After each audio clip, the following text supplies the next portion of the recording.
Užsimerkiam, giliai pakvėpuojam,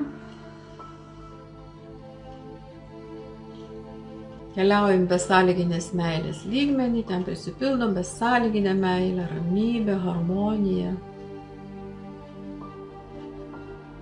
emocinę harmoniją,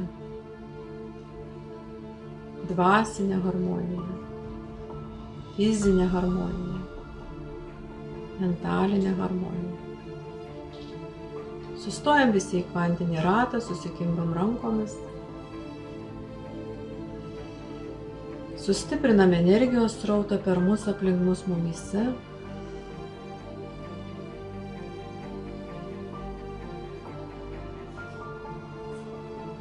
Ir dabar matyk, įsivaizduok arba tiesiog žinok, kad dabar vyksta tavo fizinio kūno harmonizavimas.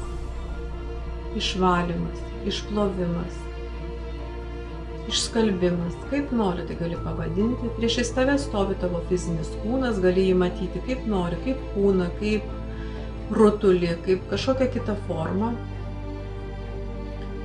kurį jau pavedu dabar visi, kurie yra šitoj praktikoje, kad jų fizinis kūnas būtų pilnai išplautas, regeneruotas, atstatytas, nunulinta visa negatyvi informacija.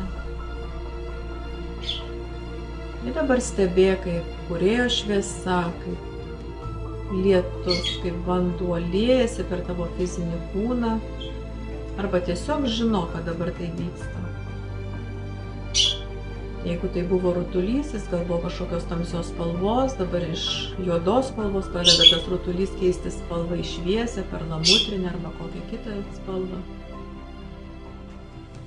Ir plaunamas, valomas, atnaujinamas fizinis kūnas.